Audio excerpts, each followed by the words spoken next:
Hello बच्चों, पिछले lecture में हम लोगों ने प्रैक्टिस सेट 2.2 कंप्लीट कर लिया था। आज प्रैक्टिस सेट 2.3 स्टार्ट करेंगे और इस प्रैक्टिस सेट में क्वाड्रेटिक इक्वेशंस को सॉल्व करने का एक नया मेथड हम लोग सीखेंगे। ठीक है, इस मेथड का नाम है कंप्लीटिंग द स्क्वायर मेथड। अब इस मेथड की जरूरत क्यों पड़ी? इस मेथड की जरूरत इसलिए पड़ी क्योंकि हर क्वाड्रेटिक इक्वेशन फैक्टराइजेशन मेथड से सॉल्व नहीं हो पाता है। ठीक है, कुछ क्वाड्रेटिक इक्वेशन ऐसे होते हैं जो फैक्टराइजेशन से सॉल्व नहीं होते, तो उनको सॉल्व करने के लिए हमें एक नए मेथड की जरूरत पड़ी, इसीलिए इस मेथड को निकाला गया। ठीक है, जिसका नाम है कंप्लीटिंग द स्क्वायर मेथड। एक और मेथड इसके बाद आने वाला है जो इसी से निकलता है और उसको हम बोलते हैं formula method. Basically formula method completing the square method का एक शॉर्टकट तरीका है। ठीक है ना, उसके बारे में हम लोग अगले लेक्चर में बात करेंगे। आज देखते हैं कंप्लीटिंग द स्क्वायर मेथड से कैसे हम लोग किसी क्वाड्रेटिक इक्वेशन को सॉल्व कर सकते हैं। ठीक है, तो इसके लिए मैंने कुछ स्टेप्स यहाँ पर लिखे हुए हैं, 6 स्टेप्स हैं। इन 6 स्टेप्स को अगर आप लोग ध्यान में रखते हो तो किसी भी क्वेश्चन को, किसी भी क्वाड्रेटिक इक्वेशन को कंप्लीटिंग द स्क्वायर मेथड से आप लोग सॉल्व कर सकते हो। एक बात ये ध्यान में रहे कि अगर कोई क्वाड्रेटिक इक्वेशन ऐसा है जो फैक्टराइजेशन से भी सॉल्व हो सकता है तो उसको भी हम लोग कंप्लीटिंग स्क्वायर मेथड से सॉल्व कर सकते हैं। जैसे कि प्रैक्टिस सेट 2.3 का जो फर्स्ट क्वेश्चन है, ये फैक्टराइजेशन से भी सॉल्व हो सकता है, लेकिन हम लोग इसको करेंगे किससे? कंप्लीटिंग दी स्क्वायर मेथड से, क्योंकि क्वेश्चन बोल रहा है। ओके फाइन, एग्जाम में भी अगर कोई मेथड स्पेसिफाई करके आ जाए तो उसी मेथड से करना पड़ेगा। जैसे कि ये क्वेश्चन अगर कंप्लीटिंग स्क्वायर मेथड से आता है एग्जाम में, अगर आप उसको फैक्टराइजेशन से करते हो तो आंसर सेम आएगा लेकिन मार्क्स नहीं मिलेंगे, क्योंकि कंप्लीटिंग द स्क्वायर मेथड के बारे में क्वेश्चन ने बोला था। ओके फाइन, चलो तो ये 6 स्टेप्स क्या है देख लो जरा। Step number 1 is find the third term. ठीक है, एक थर्ड टर्म हमको फाइंड करना होता है। अब ये थर्ड टर्म क्यों है और इसका क्या काम है ये आगे समझ में आ जाएगा। अभी तो बस फिलहाल ये ध्यान में रखो कि जो पहला स्टेप होगा वो क्या होगा कि हम लोग क्वाड्रेटिक इक्वेशन के लिए क्या करेंगे?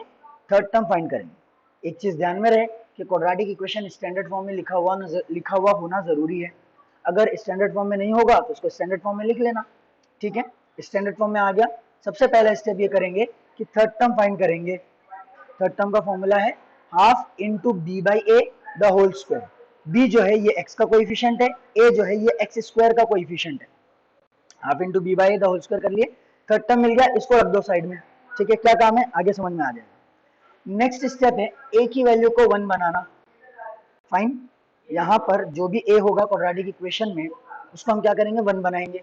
अगर ऑलरेडी 1 बना है तो कोई दिक्कत की बात नहीं। जैसे प्रैक्टिस सेट 2.3 के जो पहले 3 क्वेश्चंस हैं इनमें ए की वैल्यू 1 है ऑलरेडी, तो हम लोग यहाँ पर स्टेप नंबर 2 से बच जाएंगे। क्वेश्चन नंबर 4 जो है ना, वहां पर 9y स्क्वायर आप लोगों को दिखेगा, तो वहां पर हमें क्या करना पड़ेगा? 9 को 1 बनाना पड़ेगा। ठीक है, ये बनाएंगे कैसे? ए की वैल्यू 1 बनाएंगे कैसे? तो जो भी ए की वैल्यू होगी वहां पर, जो एक्चुअल ए की वैल्यू होगी क्वाड्रेटिक इक्वेशन में, उसी वैल्यू से पूरे इक्वेशन को डिवाइड कर देने का।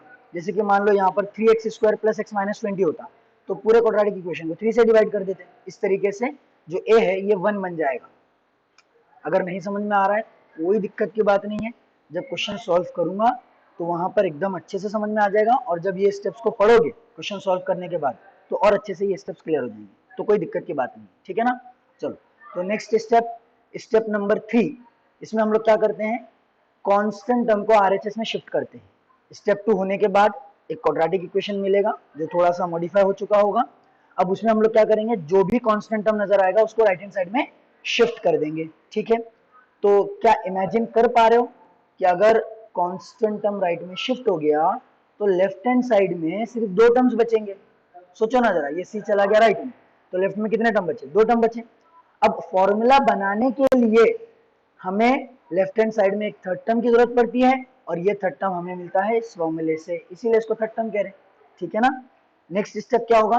Constant term right hand side में शिफ्ट हो गया, लेफ्ट हैंड साइड में 2 टर्म बचे, तो हम लोग क्या करेंगे? लेफ्ट हैंड साइड में थर्ड टर्म ऐड करेंगे। ठीक है, ताकि लेफ्ट हैंड साइड एक फॉर्मूला बन सके।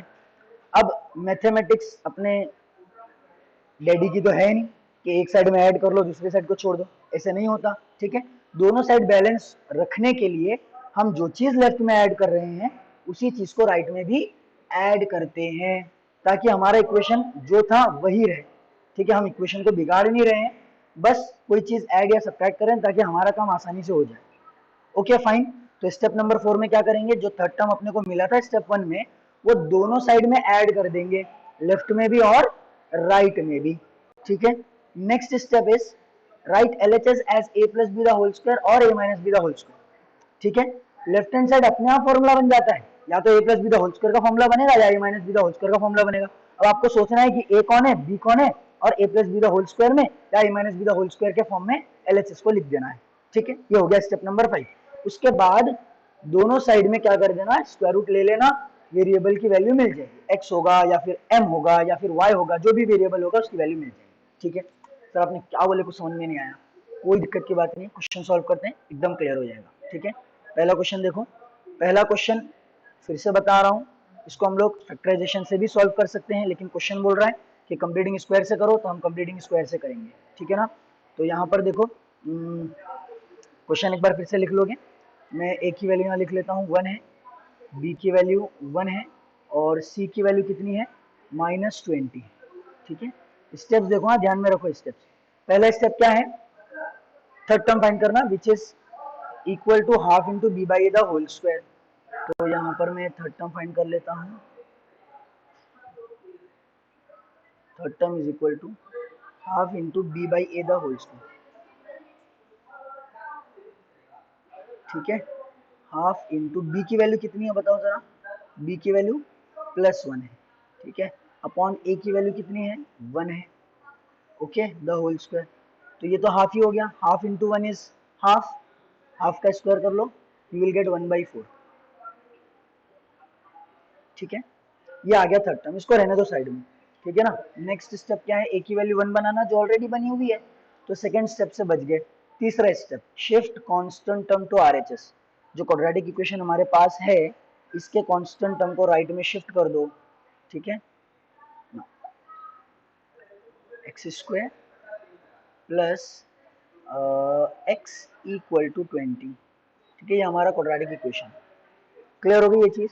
अच्छा, उसके बाद क्या करना है, add third term to both sides, दोनों साइड्स में क्या कर लो, थर्ड टर्म ऐड कर लो।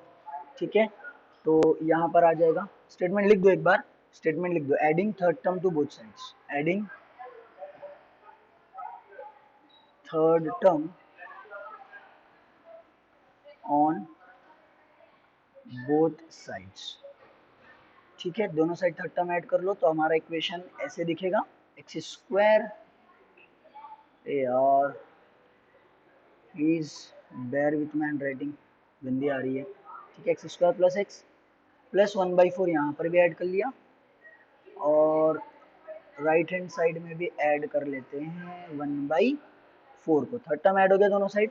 ठीक है, उसके बाद क्या स्टेप है, write LHS as a plus b the whole square और a minus b the whole square. देखो LHS अपने आप फॉर्मूला बन गया a plus b the whole square का, यहाँ पर a कौन है x, b कौन है 1/2। क्या बोल रहे हैं सर, नहीं समझ में आया, देखो जरा मैं इसको अलग तरीके से लिख रहा हूँ। ठीक है ना, ये स्टेप लिखने की जरूरत नहीं है, ये स्टेप लिखे बगैर भी आगे बढ़ सकते हो, पहला क्वेश्चन है इसलिए बता रहा हूँ। ठीक है, एक्स स्क्वायर तो एक्स स्क्वायर ही है।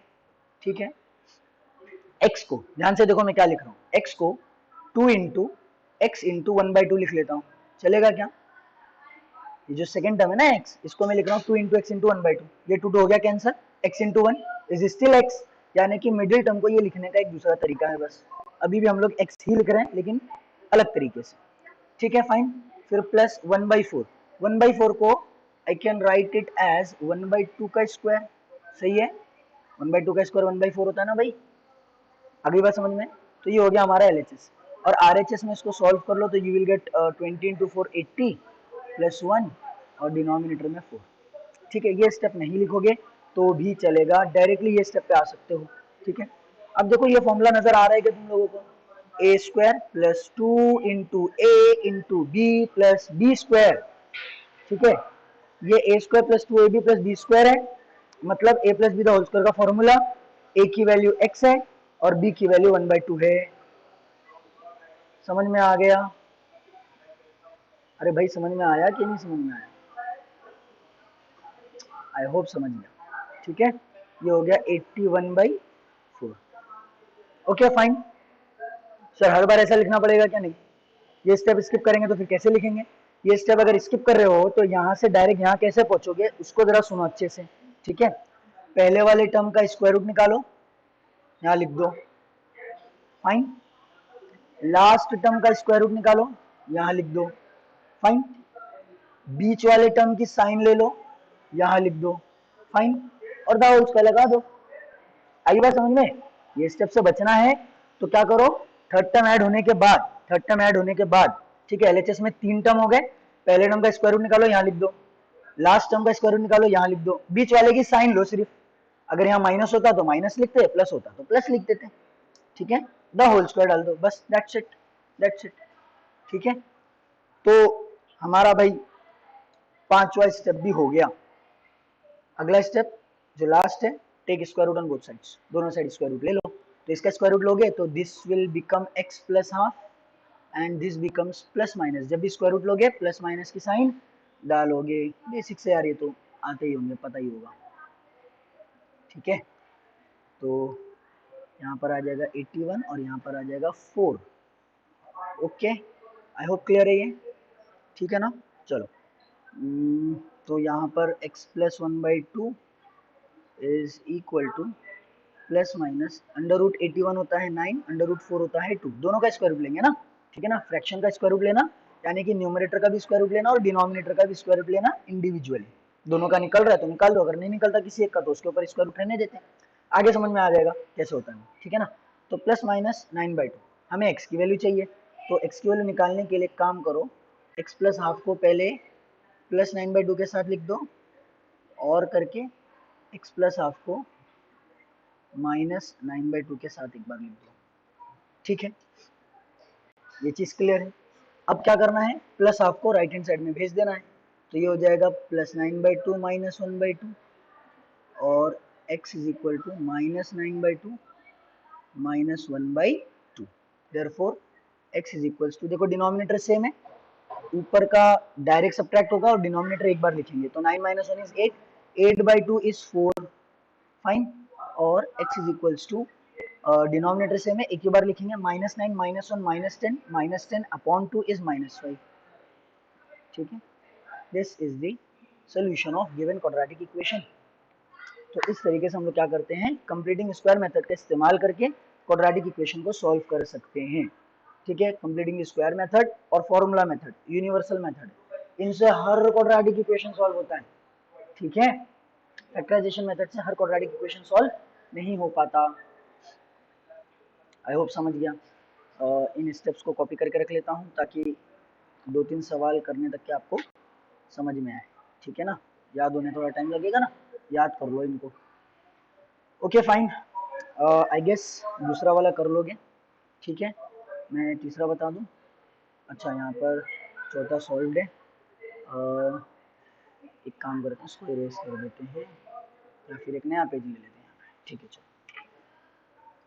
थर्ड वाला, सेकंड वाला कर लेना आप लोग, मैं थर्ड बता रहा हूँ, m square minus 5m equal to minus m square minus 5m equal to minus, standard form में लिख लो पहले तो, वैसे फर्क नहीं पड़ने वाला क्योंकि वैसे भी हमको क्या करना होता है, कांस्टेंट हमको राइट हैंड साइड में भेजना होता है, ठीक है, एम स्क्वायर और m होने चाहिए लेफ्ट हैंड साइड में, ठीक है, तो फिर भी एक बार जो हम लोगों ने स्टेप्स लिखे हैं उसके हिसाब से ही चलते हैं, +3 इक्वल टू 0, ठीक है, इसको कंपेयर कर लो स्टैंडर्ड फॉर्म से, you will get a equal to 1,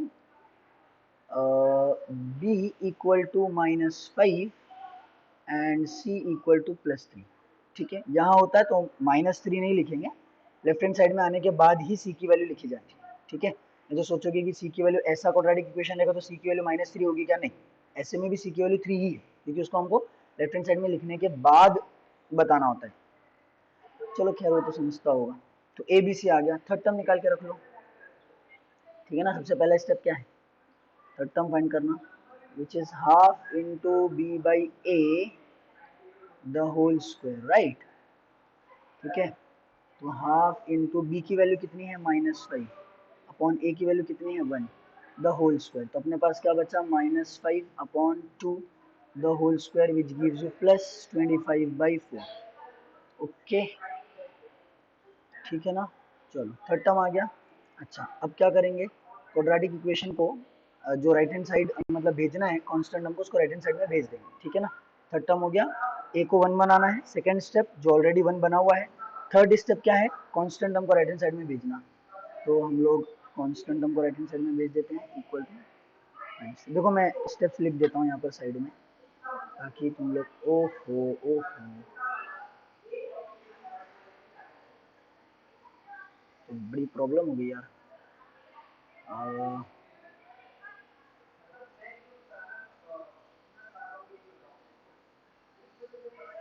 इसको हटा देते हैं यार, गलत जगह पे आ गया ये। चलो ये पूरा ही मिटा देते हैं। थर्ड टर्म फिर से निकाल लेंगे। Third term is equal to half into b by ab whole square, that is equal to half into minus 5 by 1 the whole square minus 5 by 2 the whole square, and this is equal to 25 by 4। ठीक है, चलो एक बार और कोशिश कर लेता हूँ। इसको रखो साइड में, ठीक है ना। चलो थर्ड टर्म निकल गया। Shift constant term to RHS, a को 1 बनाना है, वो ऑलरेडी बना हुआ है। तीसरा स्टेप, कांस्टेंट को राइट में भेज दो, ठीक है। तो क्वाड्रेटिक इक्वेशन लिख लेंगे, m square minus 5m equal to -3, है ना। +3 चला गया राइट में तो -3 बन गया। अच्छा ये भी हो गया। Add third term to both sides, ठीक है। एडिंग 25/4, या फिर थर्ड टर्म लिखो तो भी चलेगा, ऑन बोथ साइड्स। दोनों साइड्स में क्या कर लो, ऐड कर लो 25/4। M square minus 5m plus 25/4 plus 25/4, ठीक है, equal to -3। Fine. Left hand side में क्या बन गया, a minus b the whole square का फॉर्मूला। a कौन है, m, ठीक है। b कौन है, 5/2। क्या बोला था मैंने, समझ में आ रहा है। पहले वाले का स्क्वायर रूट लिख लो, तीसरे वाले का स्क्वायर रूट लिख लो, और बीच वाले की साइन ले लो। बीच में क्या साइन है, माइनस की साइन, तो माइनस लिख लो और द होल स्क्वायर कर दो, बस दैट्स इट। इसको सॉल्व कर लो तो -12 प्लस 25 अपॉन 4, -12 प्लस 25 अपॉन 4 यानी कि 13/4, डायरेक्ट लिख लेता हूँ, ठीक है, 13/4, ठीक है। Write LHS as a plus b और a minus b the whole square, वो भी हो गया। नेक्स्ट स्टेप क्या, स्क्वायर रूट ले लो दोनों साइड। जैसे स्क्वायर रूट लोगे तो यहाँ पे आएगा m minus 5/2 equal to plus और माइनस √13/4, ठीक है। तो पूरे फ्रैक्शन का स्क्वायर रूट लेना है, यानी कि न्यूमरेटर का भी और डिनोमिनेटर का भी। लेकिन अगर देखोगे तो न्यूमरेटर का तो स्क्वायर रूट नहीं निकल रहा, सिर्फ डिनोमिनेटर का निकल रहा है, ठीक है ना। तो सिर्फ डिनोमिनेटर का निकालेंगे, न्यूमरेटर के ऊपर स्क्वायर रूट रहने देंगे। तो स्क्वायर रूट अब बड़ा नहीं बनेगा, छोटा बनेगा। इसको लिख के बता देता हूँ मैं, m minus 5/2 equal to plus minus √13/2, सही है, ठीक है। जिसका स्क्वायर रूट निकल रहा है उसका निकालो, जिसका नहीं निकल रहा मत निकालो। तो यहाँ पे √13/2 आ गया। अब क्या करेंगे, एक बार प्लस के साथ लिख लेंगे और एक बार माइनस के साथ, ठीक है। प्लस √13/2 और m minus 5/2 equal to minus √13/2। m की वैल्यू चाहिए ना अपने को, तो -5/2 को क्या करो, राइट में भेज दो। अब प्लस लिखने की जरूरत नहीं है। √13/2 प्लस 5/2 और m equal to -√13/2 plus 5/2। Clear हो रहा है। तो अपना फाइनल आंसर क्या आ जाएगा, देखो डिनोमिनेटर सेम है तो एक ही बाहर लिखेंगे, ठीक है। चाहो तो 5 प्लस √13 लिख लो, या फिर √13 प्लस 5 रहने दो तो भी चलेगा, ठीक है। इरेशनल नंबर पहले अच्छा नहीं लगता, इसलिए ऐसे लिख रहे हैं। यहाँ पर 5 minus √13 the whole divided by 2 आ जाएगा, ठीक है। आई होप क्लियर हो गया ये, okay. This is the solution. चलो अगला सवाल देखेंगे। 9y² minus 12y plus 2 equal to 0। थोड़ा रहने देते हैं,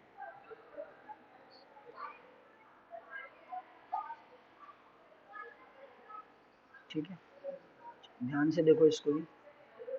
तो यहाँ पर देखो क्वेश्चन में क्या दे रखा है, 9y² minus 12y plus 2 equal to 0। इस क्वाड्रेटिक इक्वेशन में एक ही वैल्यू 1 है क्या, नहीं। तो यहाँ पर स्टेप नंबर 2 भी अच्छे से करना पड़ेगा, ठीक है। इसको 1 बनाना पड़ेगा।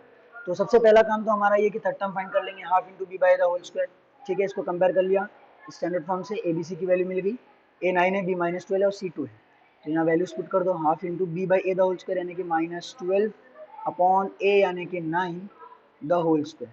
ठीक है, अंदर देखो बहुत सारी चीज़ें कैंसिल हो रही है, 2 ये 6 से कैंसिल हो जाएगा, 3 3 ज़ा 9 अगेन 3 2 ज़ा 6, तो अपने पास अंदर क्या बच रहा है 2/3।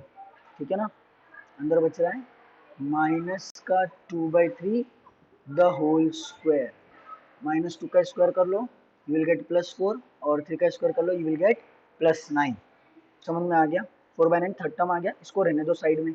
नेक्स्ट स्टेप क्या करना है, इस a को 1 बनाना है। कैसे बनाएंगे, जो वहां पर दिया हुआ है उसी से पूरे इक्वेशन को डिवाइड कर दो। तो a की वैल्यू 9 है, 9 से डिवाइड कर दो, पूरे इक्वेशन को करना पड़ेगा लेकिन सिर्फ एक टर्म को नहीं कर सकते। ठीक है ना, चलो तो हम लोग क्या लिखेंगे, डिवाइड इक्वेशन 1 बाय 9। इक्वेशन को 9 से डिवाइड कर दो तो 9y² अपॉन 9 हो जाएगा y² माइनस 12y/9, 12y/9, तो ये क्या हो जाएगा 3 3 ज़ा 9 3 4 ज़ा 12, तो -4y यहाँ पर आ गया, फिर प्लस 2/9 इक्वल टू 0। ठीक है, ये स्टेप भी हो गया। देखो फिर से स्टेप लिख देता हूँ अगर आपको नहीं समझ में आ रहा है तो। ठीक है, याद कर लो इन स्टेप्स को। चलो तो a की वैल्यू 1 बन गई, shift constant term to RHS, plus 2/9 को राइट में भेज दो, तो 2/9 राइट में चला जाएगा, this becomes y² - 4y equal to minus का 2/9। फिर add third term to both sides, दोनों साइड पे क्या कर लो थर्ड टर्म ऐड कर लो 4/9।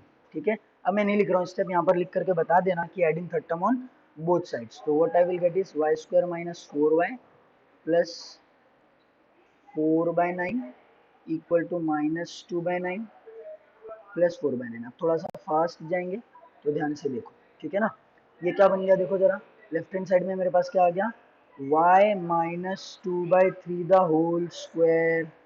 समझ में आया, पहले वाले का स्क्वायर रूट यहाँ लिख दिया, तीसरे वाले का स्क्वायर रूट यहाँ लिख दिया, बीच वाले से साइन ले लिया, द होल स्क्वायर लगा दिया, बस दैट्स इट। डिनोमिनेटर सेम है, एक ही बार लिखेंगे, ऊपर का जो भी है addition subtraction as it is, तो -2 + 4 कितना होता है +2 होता है, तो यहाँ आ जाएगा 2, आ जाएगा 2 अपॉन डिनोमिनेटर सेम है एक ही बार लिखेंगे 2/9। ठीक है, नेक्स्ट स्टेप क्या है, LHS हो गया, a + b the whole square के फॉर्म में, a - b the whole square के फॉर्म में। Next step is take square root on both sides, दोनों साइड क्या कर लेंगे स्क्वायर रूट ले लेंगे। ठीक है, तो वो भी लिख करके बता देना, taking square root on both the sides we get y - 2/3 equal to plus और माइनस, पूरे का स्क्वायर रूट लो तो √2 बचेगा ऊपर, और नीचे 9 का स्क्वायर रूट जो होता है 3। ठीक है ना, मैंने ले लिया, स्टेप्स कम कर रहा हूँ, थोड़ा फास्ट कर रहे हैं। ठीक है, तो अब क्या हो जाएगा, एक बार प्लस के साथ एक बार माइनस के साथ, और -2/3 कहाँ चला जाएगा राइट में, तो what we will get is √2/3 plus 2/3 और y इक्वल टू -√2/3 प्लस 2/3, तो final answer is y equal to 2 plus √2/3। मैंने कहा था कि फ्रैक्शनल इरेशनल नंबर शुरू में अच्छा नहीं लगता इसके लिए उसको बाद में लिखा। ठीक है ना, और यहाँ आ जाएगा 2 minus √2 the whole divided by 3, that's it, this is the solution of given quadratic equation. दो रूट्स आए, ओके फाइन, मेरे हिसाब से पांचवा कर लोगे और छठा भी कर लोगे। ठीक है, छठा वाला बता दूं क्या, देखो छठा वाला यहाँ पे सॉल्व है, देख लो जरा एक बार इसको। ठीक है, एक बार इसको देख लो, 5x² equal to 4x plus 7, तो क्या किया मैंने, सबको लेफ्ट में लेकर आ गया, स्टैंडर्ड फॉर्म आ गया, a की वैल्यू 5 है, b की वैल्यू -4 है, c की वैल्यू -7। ठीक है, थर्ड टर्म निकालेंगे, half into b by the whole square, half into -4/5 the whole square. ठीक है, कैंसिल होकर के -2/5 बचेगा अंदर, उसका स्क्वायर कर लो, 4/25 आ गया पूरे इक्वेशन को। ठीक है ना, ये इसको निकाल के रख दो, थर्ड टर्म साइड में रख दो। अब पहले इक्वेशन को क्या करो 5 से डिवाइड करो, क्यों भाई क्यों डिवाइड कर रहे हैं, क्योंकि a की वैल्यू 1 होनी चाहिए, a की वैल्यू 1 बनाने के लिए 5 से डिवाइड करना पड़ेगा। ठीक है ना, तो पूरे इक्वेशन को 5 से डिवाइड कर दो, तो अपने पास आ जाएगा x² - 4/5x - 7/5 इक्वल टू 0। फिर क्या करना है, next step third term add कर दो दोनों साइड पे। अच्छा, मैंने यहाँ पर दो स्टेप एक साथ कर लिया। ठीक है ना, -7/5 को पहले क्या करो राइट में भेज दो, कांस्टेंट टर्म राइट में आ गया, और फिर कांस्टेंट टर्म राइट में आने के बाद थर्ड टर्म हम लोगों ने दोनों साइड में ऐड कर लिए। ठीक है, लेफ्ट वाला क्या बना देखो जरा, x पहले वाले का स्क्वायर रूट 4/25, इसका स्क्वायर रूट 2/5। ठीक है, पहले का स्क्वायर रूट, तीसरे का स्क्वायर रूट, बीच वाले की साइन जो कि नेगेटिव। ठीक है, और द होल स्क्वायर लगा दो। ठीक है ना, और यहाँ पर देखो 7/5 है, इसको मैं क्या कर रहा हूँ डिनोमिनेटर से बनाने के लिए 5 से मल्टीप्लाई डिवाइड करूँ। तो 7 इंटू 5 35, 5 इंटू 5 25, डिनोमिनेटर 7 बन गया, नीचे 25 लिख लेंगे, 35 प्लस 4 होता है 39। आई होप ये सब तो आता है। ओके चलो, तो अब क्या करना है, दोनों साइड स्क्वायर रूट निकालना है, अब सॉल्व कर लेना है, आंसर आ जाएगा। दैट्स इट, हो गया सॉल्व। आई होप समझ में आ गया ये, ठीक है ना। तो यहाँ पर अपनी प्रैक्टिस सेट 2.3 कंप्लीट होती है। अगले लेक्चर में मिलेंगे प्रैक्टिस सेट 2.4 के साथ। तब तक के चैनल को सब्सक्राइब करिए, वीडियोस को अपने फ्रेंड्स के साथ जरूर शेयर करिए। Tata bye bye.